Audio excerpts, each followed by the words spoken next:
ভাই আমার একটা ছেলে একটা আপনার জায়গায় আমার ফোন আছে ফোনের ভিতরে দেন, গাড়িটা ওঠা বলতে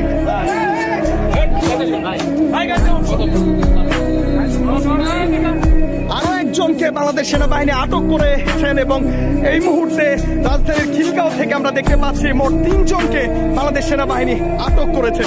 আমার অনেক অভাব, আমি কিস্তিতে 1 লাখ টাকা লইছি আমার বাচ্চা একটা ছোট বাচ্চা 2.5 বছরে আর আমার ওয়াইফ আমি চলাইতে পারতেছি না কোনো মতে। ঠিক আছে, আমার বইয়ের কোনো মতে করে লুট করছি, আমার শ্বশুর শাশুড়ি জিম্বার একটা হ্যাঁ ওখানে আমি একটা অটো কিনছি, আমার বাসায় আছে একটা টাকায় একটা ইঁদুর আইগা, আমি কেমনে চলি? আমার সপ্তাহে কিস্তিতে 1000 টাকা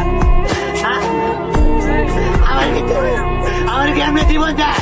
তাহলে এই জীবনে হাতে তো বইরা যাওয়া না, আজকে আমার গাড়ি করে আমি চালাইতে পারতাম না, আমার ঘরে একটা টাকাও না, আমি কেমনে চলবো?